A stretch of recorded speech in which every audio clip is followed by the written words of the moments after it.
नमस्कार. तर आमच्या श्रीच्या शाळेत आज स्टॉल आहे, फूड स्टॉल. तर त्याचीच तयारी चालू आहे. श्रीनी भेळ निवडलेली आहे, 3 प्रकारच्या भेळ, साधी, ओली आणि अजून काय होतं, चिप्स भेळ अशी निवडलेली आहे.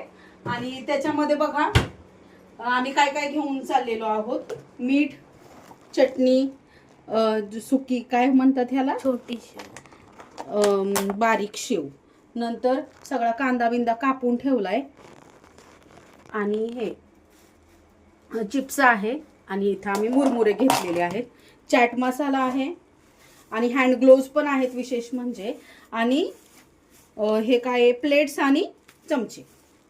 आणि नंतर मी चटणी केलेली आहे, चिंचेची चटणी पण, म्हणजे ओल्या भेळीसाठी. मग चला तर बघूया आपण आज ह्याचे किती पैसे गोळा होत आहेत. चला तर बाय.